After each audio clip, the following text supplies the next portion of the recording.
Hello everyone, I'm Ankit and you're watching StudyIQ IAS English channel. Today, in this video, we are going to talk about life and achievement of Dr. K. Kasturirangan. And why are we discussing him? Because actually last week on Friday, Dr. K. Kasturirangan passed away at the age of 84. And what is more notable, that his contribution to India's space sector. And in our today's video, we'll also find out his contribution in India's policy making. So that is why his life and achievement becomes important from UPSC exam. In previous instances, particularly in mains exam, we have seen there are questions that have been asked on notable personalities. So going forward, you can also expect a question on Dr. K. Kasturirangan. Now, before understanding the achievements of Dr. K. Kasturirangan, I want to give you a very small brief about India's space program, because only in that context you will be understanding the importance of such figures, right? Now, back in 1950s and 60s, when India was starting its own space program, you understand the world was divided into two halves. That was West, represented by US, and the East, represented by the Soviet Russia. Now, these two blocks, particularly these two superpowers, they were involved in a geopolitical competition, that in sending satellites and sending people to space and to other interplanets like Moon, these countries were involved in a competition who would send first satellite, who would send first person to the space, and who would land the first person into the moon. Now, India, on the other hand, was a developing country, so it did not have the kind of resources or the technology that these developed countries or superpowers had, right? So India had to prioritize what it wanted to do in its space journey, right?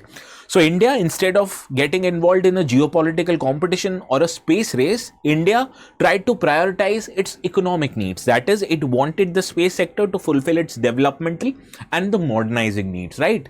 So this is where India's space programs becomes important. So right now, whenever a person living in the deepest corner or in the very isolated part of our country, say Andaman and Nicobar, they are using the internet, the chances is that internet is supplied to it by satellite or space technology.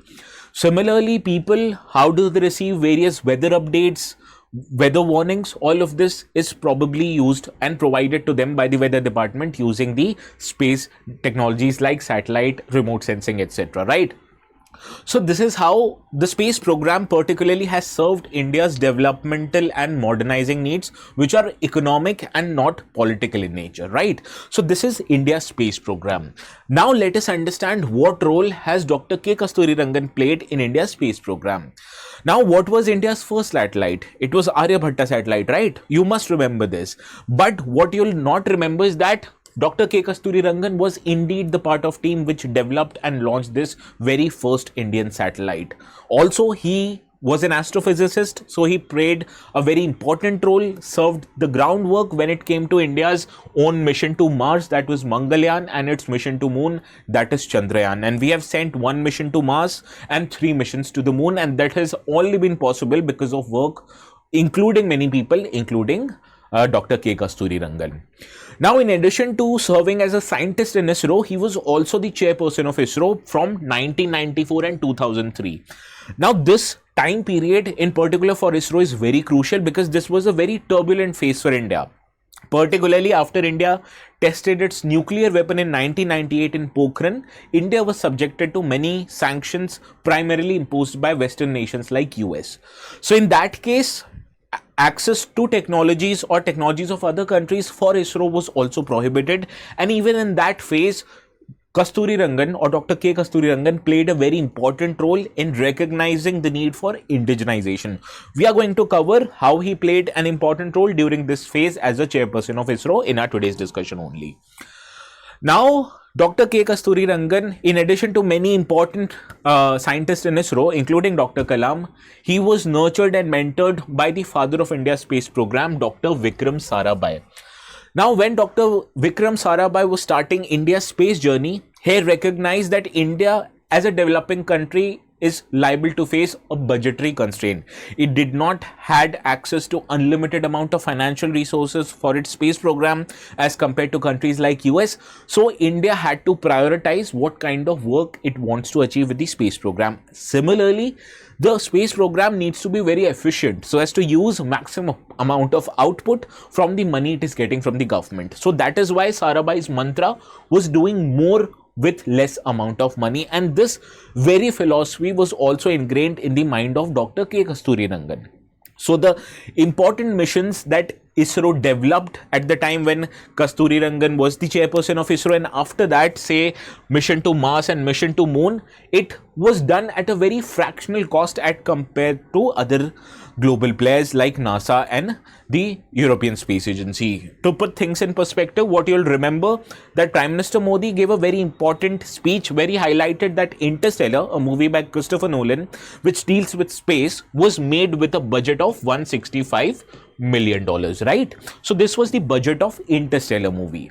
Now, you know what was the budget of India's Mangalyaan mission that sent a planetary probe to Mars? It was just $74 million, right?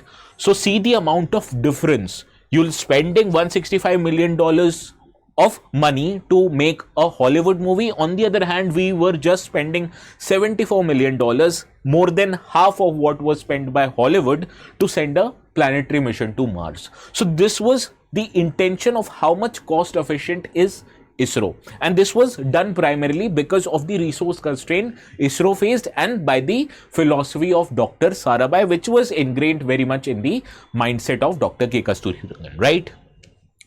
Now, Kasturirangan by default adopted what was preached by Dr. Sarabhai, and that is why you'll see ISRO's remote sensing initiatives played a very important role.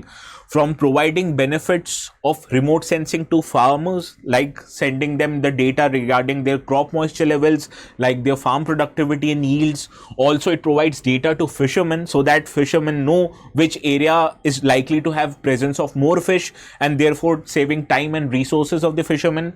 Also, it helps participants in the health and education sector by keeping or bringing patients in touch with doctors and bringing students with touch of teachers, similarly to what we are doing right now. And all of this has been made possible because of the use of space technology.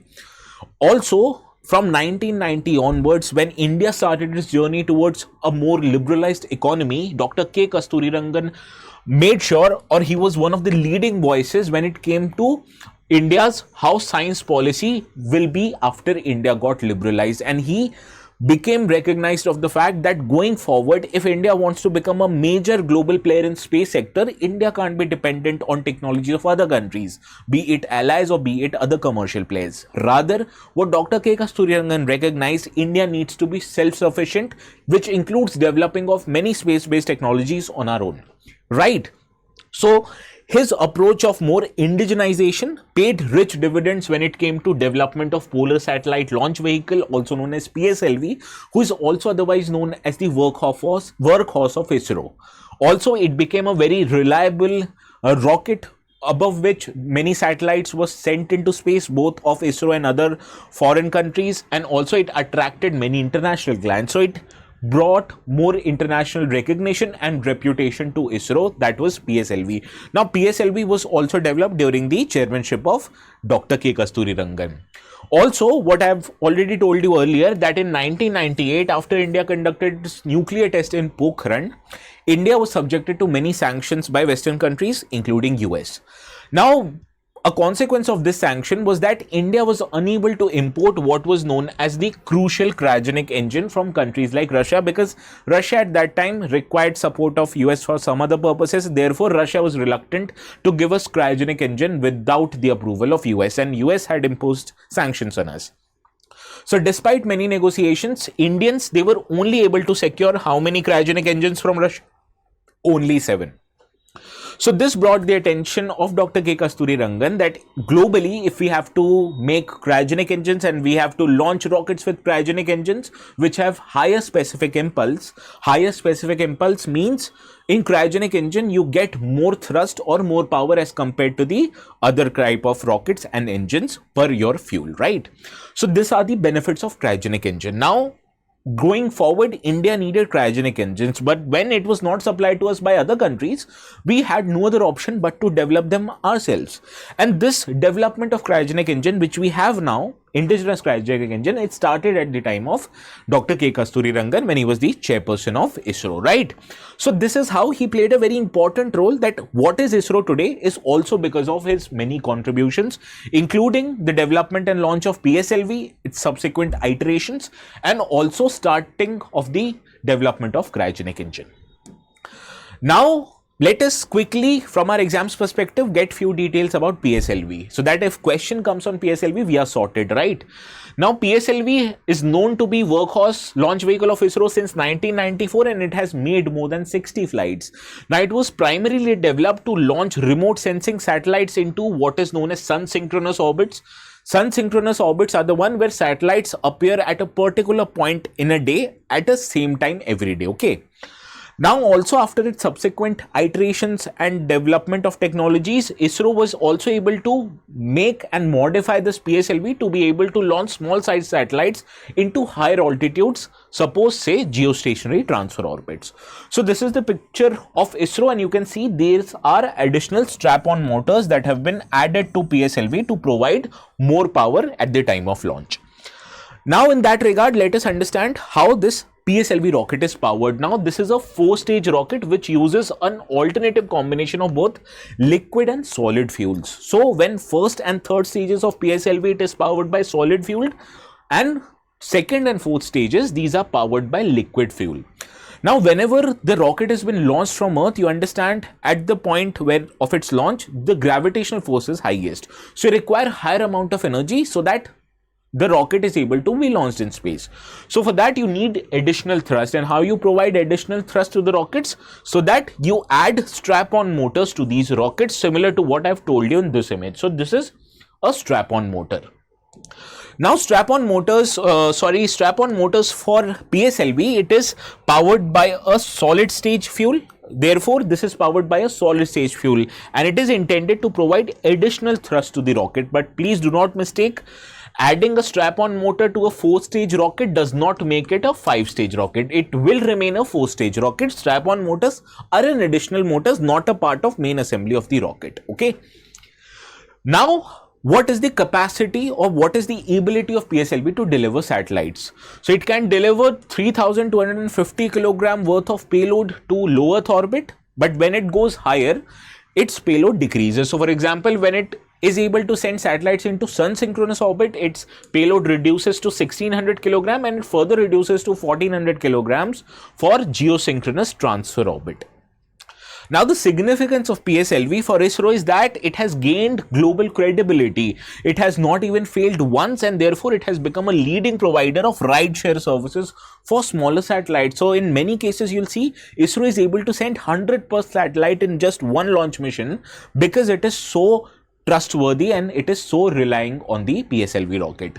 And other notable payloads of PSLV that it has been used to launch the first mission to moon, Chandrayaan-1. It has been launched to our only mission to Mars, that is Mangalyaan. It has been launched, or it has been used to launch Astrosat, as well as the recent Aditya L1 mission, which is to Sun, right?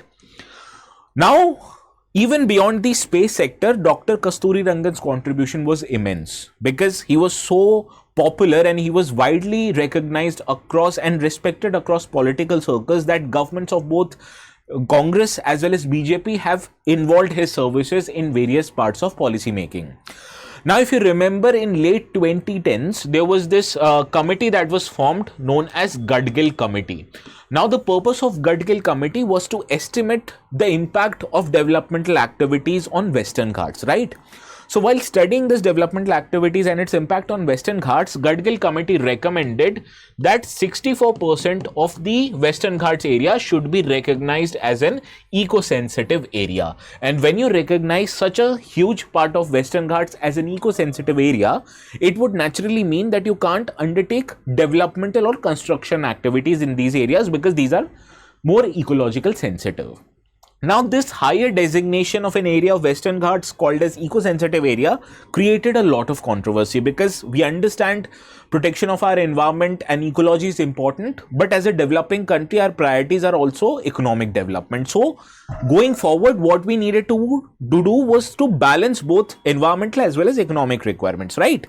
So, to modify or to suggest amendments to the recommendation made by Gadgil Committee in 2012, then UPA government led by Dr. Manmohan Singh, they appointed a committee headed by Dr. K. Kasturirangan to suggest changes in the recommendation of Gadgil Committee. And therefore, this committee by Dr. K. Kasturirangan, they suggested that instead of 64%, only 37% of the land of Western Ghats should be called as eco-sensitive area. So therefore, you can see he prioritized sustainable development, protection of environment on one hand and economic development on another.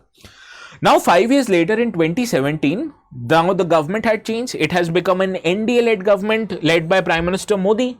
So they formed a committee to suggest new national education policy, and it was headed by, again, none other than Dr. K. Kasturirangan. So you can see his contribution was not just in space sector, but also in ecological and economic development and in forming of our new education policy. So this is why Dr. K. Kasturirangan is so widely respected and recognized, and with his death, India has lost one of his greatest sons. Right, so this was all for today's discussion. To conclude, this is the practice question that you can solve. Please let me know the correct answer to this question in the comment section. And to the ones who want to download these notes, these are available on my Telegram channel under the subsection of today's class notes. You can download them, revise them, and use them for your learning purposes. And please do not forget to write the correct answer in the comment section. And if you haven't subscribed it already, please do not forget to subscribe to our channel for more such informative videos on everything that is relevant from UPSC perspective. So I'll take your permission. Please have a very good night.